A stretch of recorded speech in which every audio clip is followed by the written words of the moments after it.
Bonjour à tous. Quelle joie d'être avec vous ce matin encore. Et c'est particulièrement touchant de voir comment en Église on peut adorer notre Dieu et qui est là parmi nous ce matin, qui entend nos prières. Et sans plus tarder, je vais vous poser une question ce matin. C'est un petit quiz, un petit jeu. Je me suis dit, quel est le point commun entre ces trois personnages? Alors, il y en a deux fictifs. Il y a Maître Yoda d'un côté avec son disciple, Luke. De l'autre côté, on a, pour ceux qui sont dans les dessins animés, Maître Oogway avec son disciple. Et puis, bien sûr, on a notre Seigneur, un vrai personnage historique qui est là, qui est Jésus avec ses disciples. Quel est le point commun entre ces trois scènes? En fait, à chaque fois, ils sont à la fin de leur vie et ils transmettent un enseignement, les derniers mots à leurs disciples. Et un enseignement qui va comporter un encouragement et finalement aussi un résumé un petit peu de tout ce qu'ils ont partagé à leurs disciples. Jésus, lui, l'a fait aussi. Et ça, c'est un vrai fait historique lors de cette dernière soirée avec la Sainte Seine. Et souvenez-vous, par exemple, du lavement des pieds, l'enseignement fort qu'il a donné en ce dernier soir avec ses disciples. En fait, chaque maître enseigne dans ces derniers instants à son disciple les choses essentielles pour reprendre le flambeau qu'ils ont porté. Et pour nous, et pour vous, quelle est la valeur la plus importante que vous aimeriez transmettre à la fin de votre vie? À votre enfant, à votre ami, quelle est la valeur la plus importante? Et finalement, qu'est-ce qui compte le plus vraiment dans cette vie? Alors pour nous qui sommes ici, disciples de Jésus, pour la grande majorité, quelle est la valeur la plus importante que vous aimeriez transmettre? Et peut-être que certains ne considèrent pas encore aujourd'hui comme chrétiens. Savez-vous ce qu'un chrétien aimerait transmettre à son ami le plus proche, à son enfant? On va voir ce matin qu'un chrétien très zélé pour Christ, notre Paul qu'on suit dans cette lettre au Timothée depuis plusieurs semaines maintenant, on va voir ce qu'il aimerait transmettre à Timothée dans ses derniers mots qu'il veut transmettre à son fils spirituel, Timothée. Alors je remarque que la Bible, elle enseigne que chaque génération de chrétiens, et elle a invité à transmettre un message hyper important, c'est la bonne nouvelle. Jean la résume dans son évangile, Jean chapitre 3, verset 16, « Dieu a tant aimé le monde qu'il a donné son Fils unique, afin que quiconque croit en lui ne périsse pas, mais ait la vie éternelle. » Voilà ce que finalement notre génération, ici à Chelles, et dans les autres églises qui se réunissent ce matin, est appelée à transmettre à la génération suivante. Mais quand même, quand on réfléchit bien, dans vos vies, dans ma vie, est-ce que la réalité de Chellois, ici en 2025, pour transmettre cette bonne nouvelle, est-ce que c'est pas dur finalement? Qui trouve que dans sa vie, dans son quotidien, transmettre cette bonne nouvelle, c'est quand même parfois difficile?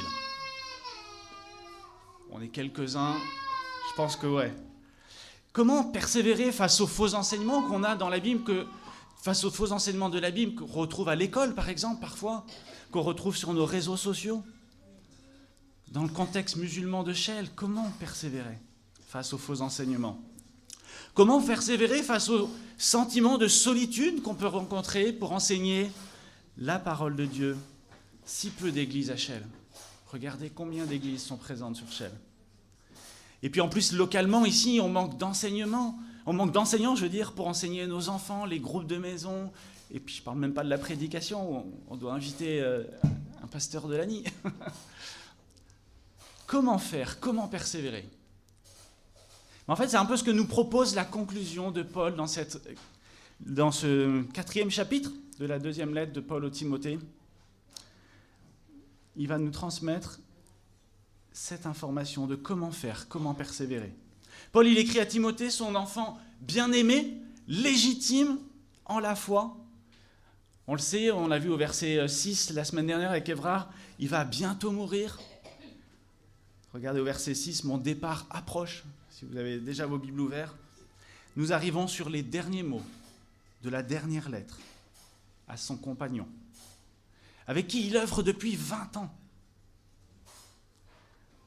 ça va être des propos réfléchis, pas des propos banals. Je remarque que dans une lettre à cette époque, la conclusion, en fait, c'était pas juste pour dire au revoir et transmettre quelques salutations et maintenir le contact. Le papyrus coûtait cher, donc il y avait quelque chose de plus important. En fait, la conclusion à cette époque dans les lettres, c'était une unité qui était soigneusement construite pour la relier avec tout le reste du message qui avait été transmis et être un encouragement. Et dans les lettres de Paul, c'est le cas aussi. Au chapitre précédent, Paul a même souligné, vous vous souvenez, que toute écriture est inspirée de Dieu et utile pour enseigner, convaincre, corriger et instruire. Et dans cette conclusion, c'est le cas aussi. Alors offrons-nous ce matin ce privilège de découvrir dans ce texte quel est l'encouragement de Paul pour tous ceux qui veulent annoncer la parole de Dieu, la parole de la promesse de vie éternelle. Et avant de lire la parole de Dieu, je propose qu'on puisse prier ensemble face à ce texte. Seigneur notre Dieu, on est devant ta parole, que tu puisses nous permettre de comprendre ta parole, d'être sensible à ce que tu veux nous dire ce matin. Ouvre nos cœurs, soit avec ma bouche, Seigneur, que je ne sois pas un obstacle à la compréhension de ta parole de vérité que tu veux transmettre à chacun de nous, dans notre contexte, ici à Chelles, en 2025. En ton nom, j'ai prié, Seigneur. Amen. Alors, je propose de lire chapitre 4. Je vais afficher à l'écran pour ceux qui peuvent le voir. Chapitre 4 de cette deuxième épître de Paul à Timothée. « Tâche de me rejoindre au plus vite, car Démas m'a abandonné par amour pour le monde présent. » Et il est parti pour Thessalonique. « Tandis que Crescens est allé en Galatie et Tite en Dalmatie, Luc seul est avec moi. » Prends Marc et amène-le avec toi, car il m'est utile pour le ministère. Par ailleurs, j'ai envoyé Tychik à Éphèse. Quand tu viendras, rapporte-moi le manteau que j'ai laissé à Troas chez Carpus et les livres, surtout les parchemins. Alexandre le forgeron m'a fait beaucoup de mal. Le Seigneur le traitera conformément à ses actes. Méfie-toi aussi de lui, car il s'est fortement opposé à nos paroles. La première fois que j'ai présenté ma défense, personne ne m'a soutenu. Tous m'ont au contraire abandonné. Qu'il ne leur en soit pas tenu compte. C'est le Seigneur qui m'a soutenu et fortifié, afin que, par mon intermédiaire, le message soit pleinement proclamé et entendu de toutes les nations. C'est ainsi que j'ai été délivré de la gueule du lion. Le Seigneur me délivrera de toute œuvre mauvaise et me sauvera pour me faire entrer dans son royaume céleste. À lui soit la gloire au siècle des siècles. Amen. Salut Prisca et Aquilas, ainsi que la famille d'Onésphore. Eraste est resté à Corinthe et j'ai laissé Trophime malade à Milet. Tâche de venir avant l'hiver. Eubulus, Pudence, Linus, Claudia et tous les frères te saluent. Les frères et sœurs, te saluent. Que le Seigneur Jésus-Christ soit avec ton esprit. Que la grâce soit avec vous. Jusqu'ici, la parole de Dieu.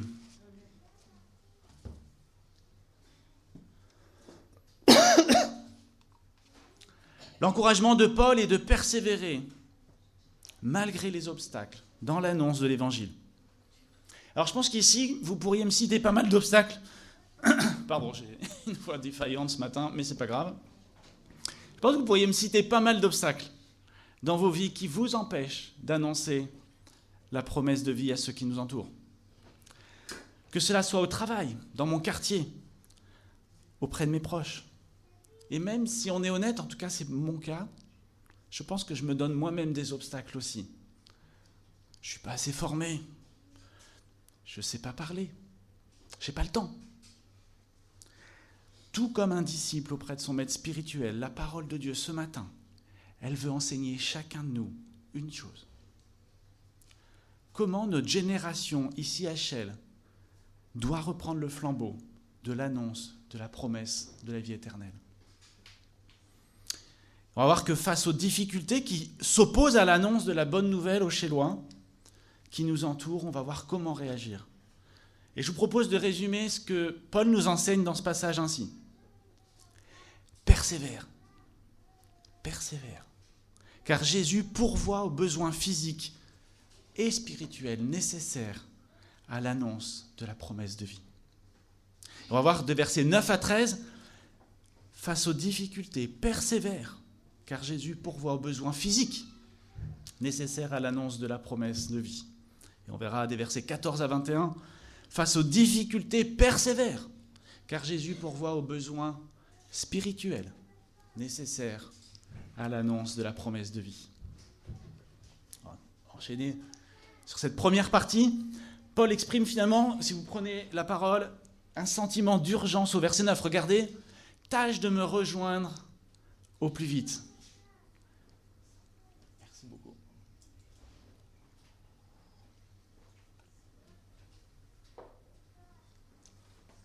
Tâche de me rejoindre au plus vite.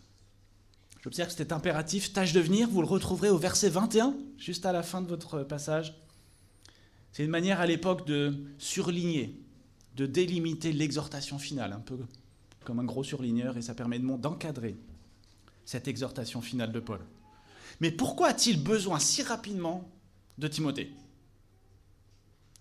Paul, en fait, il va évoquer une double difficulté. La première difficulté, les faux enseignants. Paul, il évoque son compagnon d'œuvre, Démas, qui a abandonné l'annonce de la promesse de vie pour l'amour de ce monde présent. Quel contraste avec Paul. Vous vous souvenez, la semaine dernière, on avait vu le passage où Paul il disait que lui, ce qu'il a en vue, c'est le monde à venir, où la couronne de justice lui est réservée. À lui et tous ceux qui auront attendu avec amour la venue de Jésus. Paul y perd ainsi un précieux collaborateur dans l'annonce de la parole. Et déjà à Rome, ils ne sont pas si nombreux que ça pour le faire. Notons qu'en arrière-plan, ce verset il nous rappelle quelque chose. Moi, ça m'a rappelé le chapitre 2, qui concerne l'attitude du pasteur face aux faux enseignants. Corrige avec douceur les adversaires de la vérité. Alors la seconde difficulté que Paul met en avant ici, c'est au verset 10 et 11, finalement c'est la solitude. Paul il constate qu'il y a certains qui sont partis comme Démas, comme on vient de le voir, pour de mauvaises raisons, mais il y en a d'autres probablement qui sont partis pour de bonnes raisons. Regardez, quand on regarde Crescence et Tite, ils sont partis. Mais si on voit le contexte un petit peu de ce passage, très probablement c'est pour continuer l'œuvre de l'annonce de la promesse de vie dans les deux régions que Paul cite ici. Tite, il était en Crète dans l'épisode précédent, quelques années plus tôt. Et là, Paul le rappelle de Crète et le renvoie en Dalmatie. C'est cette région qui est en Croatie, actuellement. Et Paul nous dit finalement, seul Luc, l'auteur de l'Évangile, reste auprès de moi. Notons qu'en arrière-plan, ces versets me rappellent aussi l'enseignement de Paul à la fin du chapitre 1. Vous vous souvenez quand Paul il a évoqué tous ceux qui l'ont abandonné en Asie, sauf Onésifore. L'encouragement de Paul à cette époque, c'était, à ce moment du chapitre, en tout cas, c'était de ne pas se plaindre et de regarder que finalement il y a deux réactions possibles face à l'Évangile. Il y a ceux qui sont fiers de l'Évangile et ceux qui ne le sont pas. Deux façons de réagir devant l'Évangile de Jésus. Et alors vous allez me dire, bon, du coup, s'il y a Luc, Paul, il n'est pas tout seul. Pourquoi avoir besoin si précipitamment de Timothée ? Est-ce que c'est parce que Luc, lui, il est trop occupé à s'occuper d'écrire son évangile et que du coup, il n'a pas le temps de venir voir Paul en prison ? Je ne crois pas. Dans ma compréhension, il me semble que Paul, en fait, constate des départs dans son équipe d'enseignants de la parole. Il me semble qu'il fait surtout part à Timothée de son besoin de renforcer l'équipe en vue du ministère. Voilà les difficultés auxquelles fait face Paul. Alors pourquoi Paul évoque son propre cas pour dire cela ? Il me semble que Paul il veut rendre émotionnel ce sentiment de difficulté en prenant son propre exemple. les faits recherchés, ça pourrait être quand même de créer en Timothée, qui lit cette lettre, un sentiment de compassion qui conduit Timothée à réagir. Et c'est ça qui va être amené dans la deuxième partie de ces versets suivants. C'est Paul qui attend comme réaction chez Timothée la persévérance dans le ministère. C'est comme si Paul disait, face aux deux difficultés évoquées, je te demande une chose importante, persévère, car Jésus pourvoit aux besoins physiques nécessaires à l'annonce de la promesse de vie.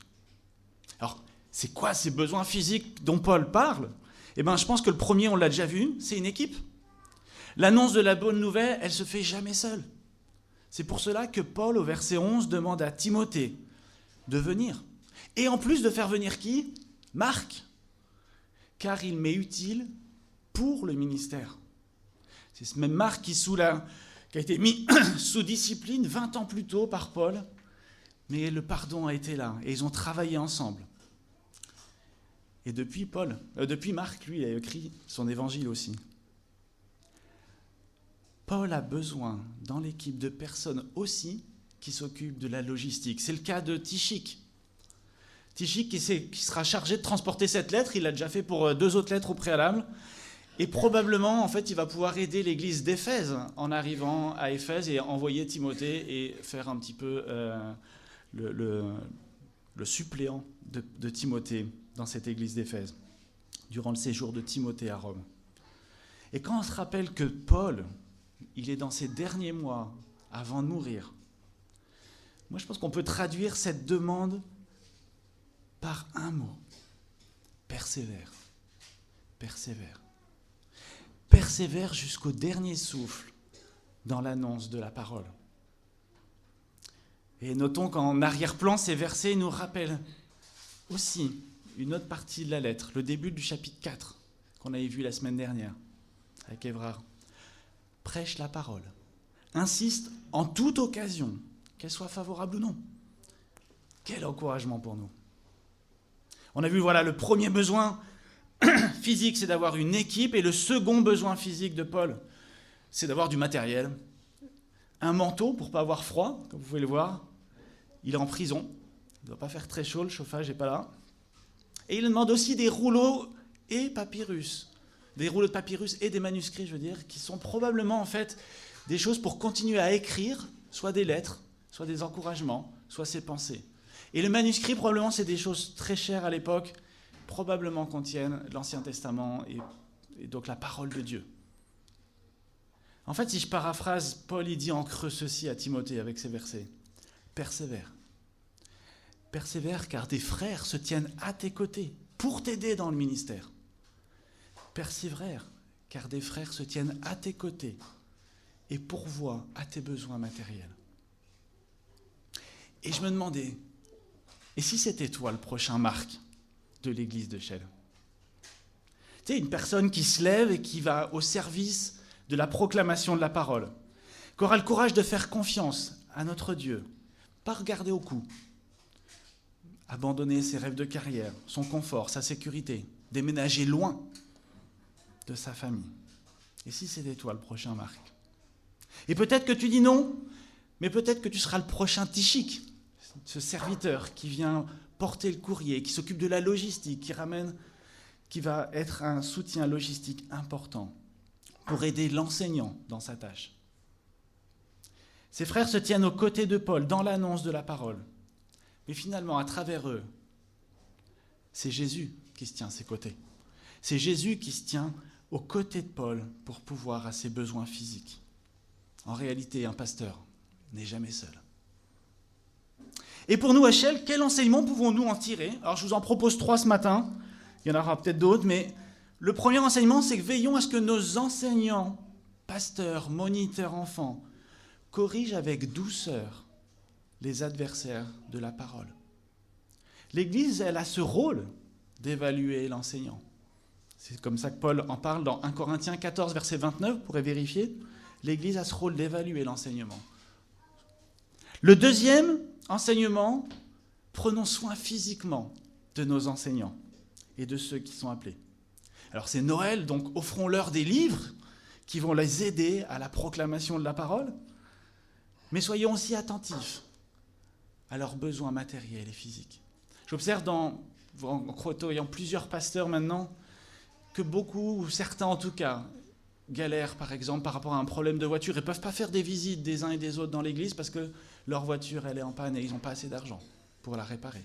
J'observe que d'autres pasteurs, eux, doivent faire les marchés, les fins du marché pour récupérer de quoi manger pas cher parce qu'en fait ne sont pas assez payés et ont mis tout leur argent pour le service de la parole de Dieu.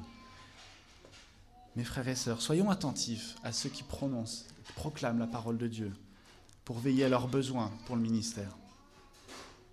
Le troisième enseignement qu'on peut tirer, je pense, c'est qu'en tant qu'Église, ne craignons pas d'envoyer des gens dans la mission. N'ayons pas peur du nombre de personnes qui va partir pour aller annoncer la parole de Dieu à d'autres endroits, comme à Shell-Nord par exemple. J'ai conscience que pour certains, c'est une souffrance, c'est une épreuve, mais n'ayons pas peur. N'ayons pas peur. Regardez, Paul est encouragé et il se dit, il y aura toujours Jésus à mes côtés qui va m'envoyer pourvoir aux besoins physiques en envoyant une équipe, en formant une équipe. Et on prie et on croit que Dieu peut faire ça pour Shell-Nord, pour Shell-Centre. N'ayons pas peur du nombre de personnes qui va partir pour annoncer la parole.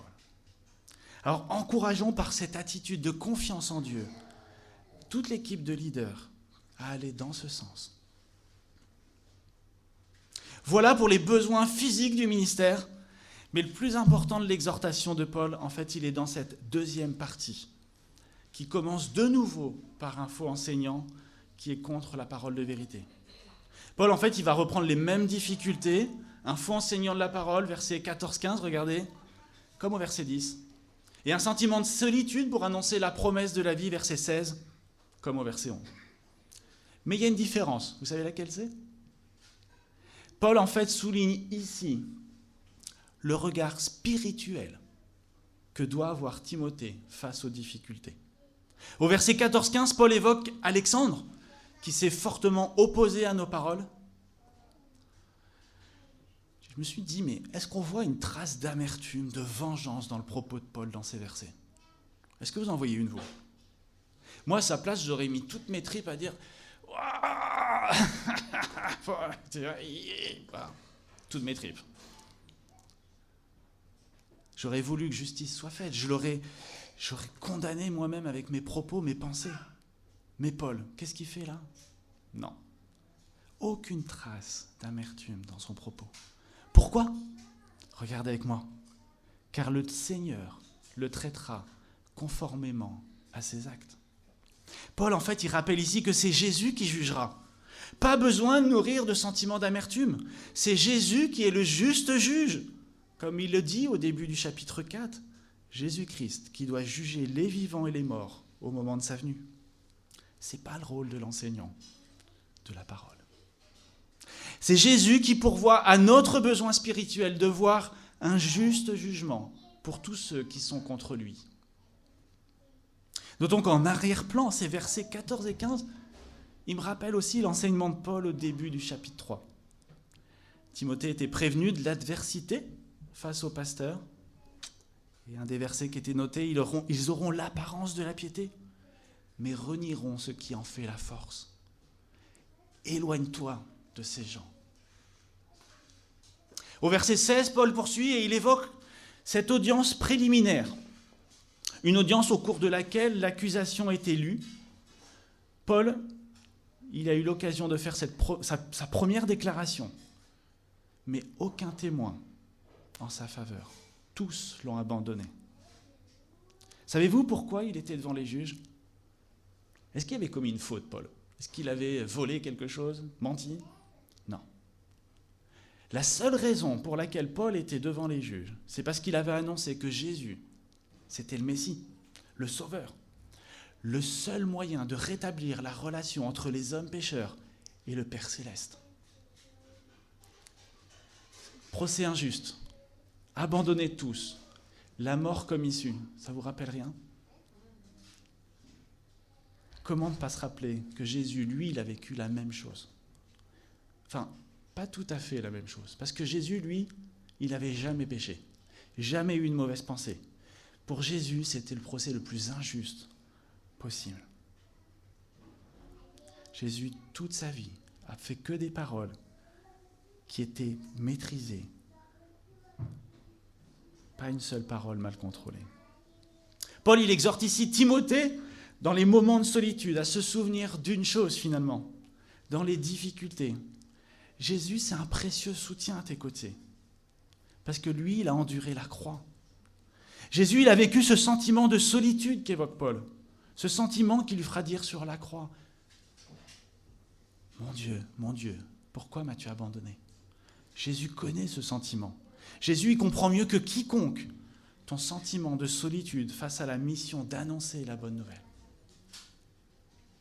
Alors pourquoi Paul, il utilise son propre exemple, encore une fois, pour enseigner Timothée ?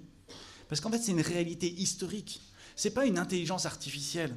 Paul, ce n'est pas un enseignant hors sol. C'est un homme comme vous et moi. Un humain, en tout cas, comme vous et moi. Il me semble que Paul veut rendre émotionnellement fort ce sentiment de difficulté face à tous les besoins spirituels qu'il a. Et je pense que l'effet recherché par Paul, c'est de créer en Timothée un sentiment d'identification, d'adhésion à son approche de la vie spirituelle. Alors vous allez me dire, mais c'est quoi son approche de la vie spirituelle qu'il veut donner dans ces derniers mots de cette lettre ? Quelle est la valeur la plus importante que Paul aimerait transmettre à son enfant spirituel ? Qu'est-ce qui compte vraiment le plus dans cette vie ? C'est ce que Paul va évoquer au verset 18, verset 16 à 18. Et c'est le cœur de cette conclusion. C'est la chose la plus importante à retenir ce matin. Face aux difficultés, comment réagir ? Je propose de le relire. Les versets 16 à 18. Qu'il ne leur en soit pas tenu compte. C'est le Seigneur qui m'a soutenu et fortifié, afin que par mon intermédiaire, le message soit pleinement proclamé et entendu de toutes les nations. C'est ainsi que j'ai été délivré de la gueule du lion. Notons qu'en arrière-plan, ces versets me rappellent aussi l'enseignement de Paul à la fin du chapitre 3. Quelle persécution n'ai-je pas supportée ? Et le Seigneur m'a délivré de toutes. Waouh ! Comment Paul peut-il dire qu'il ne leur en soit pas tenu compte, vu toutes ces circonstances, vu toutes ces trahisons qu'il vit ? Moi, je trouve que c'est inhumain. Je ne sais pas ce que vous en pensez. Je trouve ça assez inhumain. Mais vous savez pourquoi Paul il peut le dire, lui, vraiment, sincèrement ?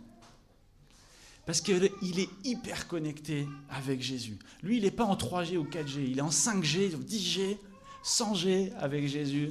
Il est hyper connecté avec Jésus. En fait, c'est sa relation intime qu'il cultive depuis des années. Cette relation intime avec Jésus qui est très forte, qui lui permet de supporter tout ça. Et je note que dans la Bible, il n'y a que 2 personnes, dans toute la Bible, qui peuvent dire face à leur adversaire qu'il ne leur en soit pas tenu compte. Vous vous en souvenez probablement, il y a Étienne au moment de sa mort. Étienne, au moment de sa mort, il a dit ça, il était en train de voir le trône de grâce avec Jésus et Dieu le Père. Jésus, le Fils de l'homme, debout à la droite de Dieu. Et la seule deuxième personne qui peut dire ça face à ses ennemis, c'est Jésus lui-même. 2 personnes qui sont en connexion directe avec le trône de grâce peuvent dire ces paroles, qu'il ne leur en soit pas tenu compte. Et je pense qu'à force de méditer les paroles de Jésus, de vivre pour Jésus, Paul, il avait changé sa façon de voir les événements de sa vie. Il voyait de plus en plus comme Dieu. Et là où nous, on voit le danger et la fuite comme seule solution, lui, Paul, qu'est-ce qu'il voit ? L'opportunité d'annoncer la bonne nouvelle. Pourquoi ? Car en regardant à Jésus, sa vie, elle a été transformée. Il voyait clairement la chose la plus importante à transmettre aux hommes. Ce n'était pas de sauver sa vie, c'était d'annoncer la bonne nouvelle. Quel que soit le coût pour lui. Et le coût va être très important dans quelques mois pour lui. Mais comment regarder à la vie d'un homme qui peut nous permettre d'être transformés à l'image de Dieu? Une question peut-être que certains se posent, mais je pense qu'on peut faire le parallèle avec un enfant et les parents. Finalement, moi, mes enfants, en tout cas, j'ai essayé de faire le mieux possible et ils m'imitent inconsciemment ou consciemment et ils ont les mêmes attitudes, les mêmes comportements que moi. Alors, ce qui est chouette, c'est qu'il y a des bons comportements, mais malheureusement, je n'ai pas su éviter non plus tous mes mauvais comportements. Alors, quand on a un modèle comme Jésus qui a que des bons comportements, ça c'est chouette, parce qu'on peut l'imiter. Et Paul, c'est ce qu'il a fait, il a imité comme un enfant son père, et il a réussi à avoir des comportements très proches, de plus en plus proches de l'attitude de Jésus. C'est pour ça qu'il peut dire ses propos et avoir cette exhortation si belle, si forte. C'est donc par cette relation forte avec la lecture de la parole et la prière que Paul avait cette grande conscience que Jésus, il se tenait toujours à ses côtés. Dans tout ce qu'il vivait, Jésus se tenait toujours à ses côtés. Et tout comme Paul, en réalité, un pasteur n'est jamais seul. Alors laissez-moi vous raconter l'histoire de 3 femmes chrétiennes qui arrivent à la maison de retraite. La première, c'est Jeanne. Elle va à l'église le dimanche, de temps en temps. Elle n'avait pas conscience que Jésus se tenait à ses côtés. Rapidement, elle a compris qu'à la maison de retraite, en fait, elle était la seule chrétienne et que personne n'était en accord avec elle sur sa foi. Elle ne supportait pas les discussions avec eux. Petit à petit, elle disait même des gros mots, elle râlait. En fait, elle est devenue insupportable pour l'ensemble de la maison de retraite. Comme elle disait, j'en veux au bon Dieu. La seconde, c'est Paulette.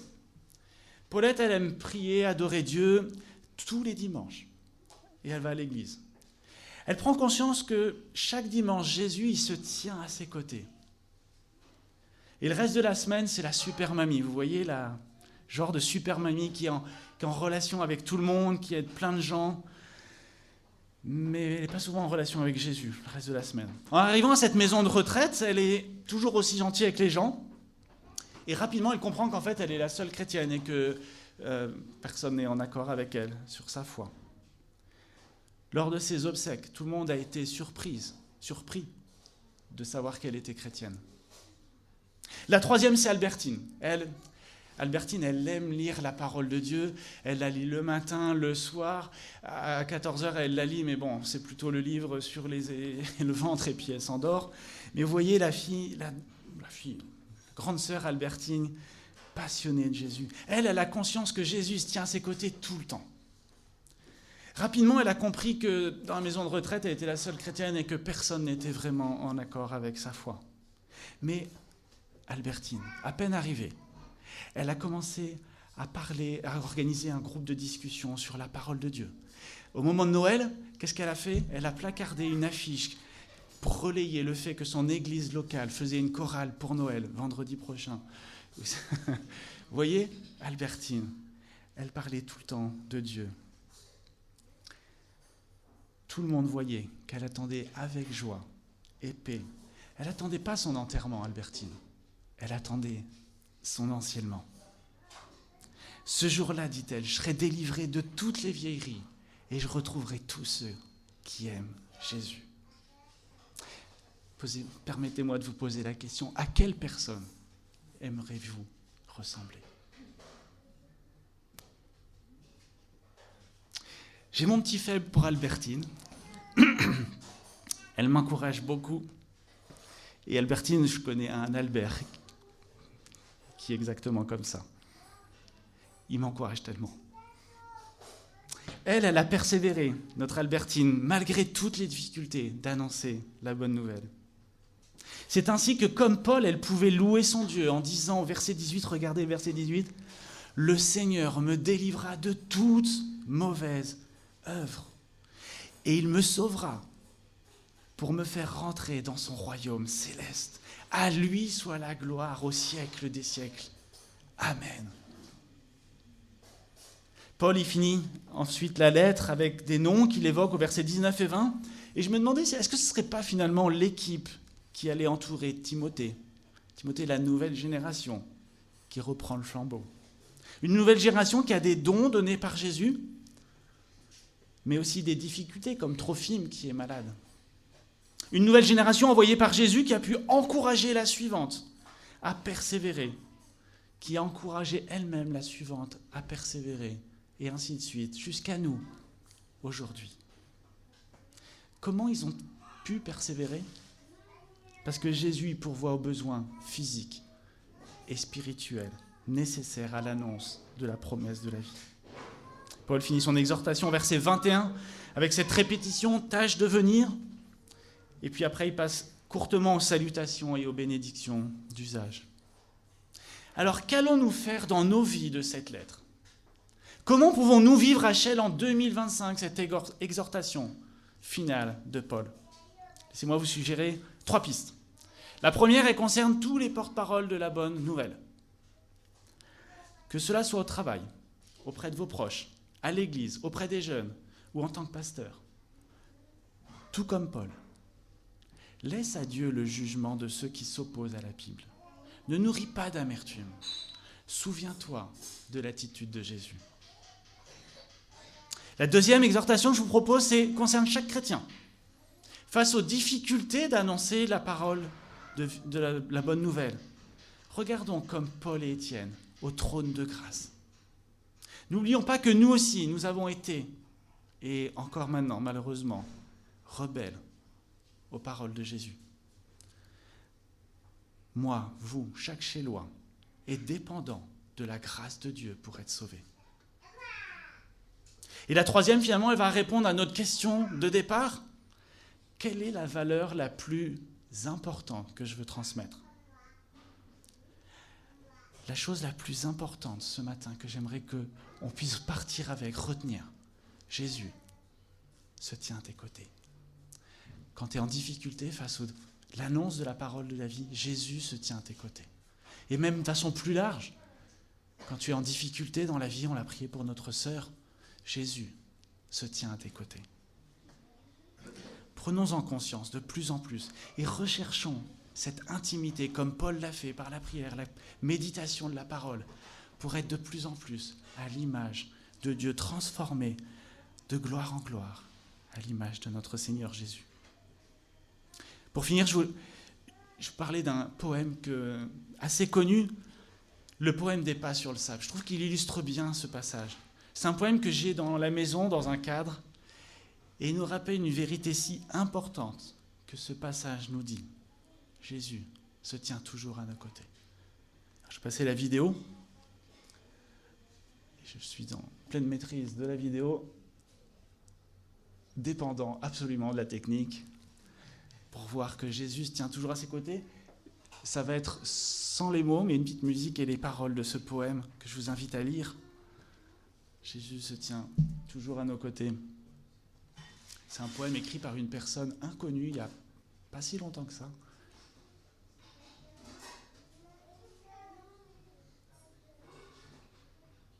Et sinon, on va le lire.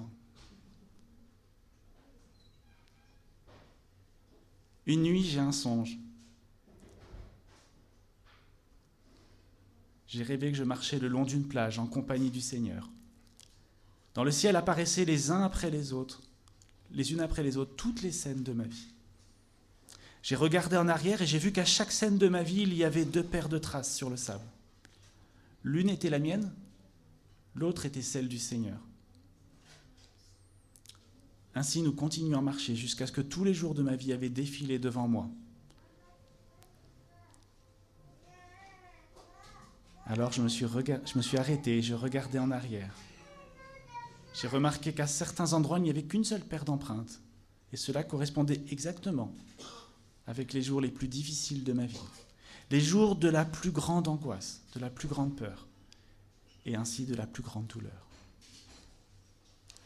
J'ai donc interrogé, « Seigneur, tu m'as dit que tu étais avec moi tous les jours de ma vie, et j'ai accepté de vivre avec toi. » Mais j'ai remarqué que dans les pires moments de ma vie, il n'y avait qu'une trace de pas. Je ne peux pas comprendre que tu m'aies laissé seul au moment où j'en avais le plus besoin, de toi. Et le Seigneur répondit, « Mon fils, ma fille, tu m'es tellement précieux, je t'aime. Je ne t'aurai jamais abandonné, pas même une seule minute. Les jours où tu n'as vu qu'une seule trace de pas sur le sable, ces jours d'épreuve et souffrance, eh bien, c'est moi qui te portais. Prions. Seigneur Jésus, on est si faible dans notre chair, si prompt à pas voir que tu nous portes dans toutes nos souffrances, de pas voir que tu te tiens à nos côtés. Seigneur, je te demande pardon, parce que j'arrive pas à voir suffisamment que tu tiens à mes côtés dans tous mes moments de vie. Aide-moi et nous chacun à vivre ta parole, à se nourrir de ta parole, jour et nuit, à méditer ta parole, à être en relation intime avec toi. Merci Jésus, car tu tiens à nos côtés pour annoncer la bonne nouvelle à ce monde qui en a tant besoin. Mais Seigneur, aide-nous à pouvoir dire face aux adversaires de la parole qu'ils ne leur en soient pas tenus compte. C'est le Seigneur qui m'a soutenu et fortifié. Aide-nous Jésus à combattre le bon combat et à persévérer dans l'annonce de ta parole. Aide-nous Jésus à encourager la future génération à comprendre que nous pouvons relever le défi. Car toi, tu pourvois aux besoins physiques et spirituels nécessaires à l'annonce de la promesse de la vie. Amen.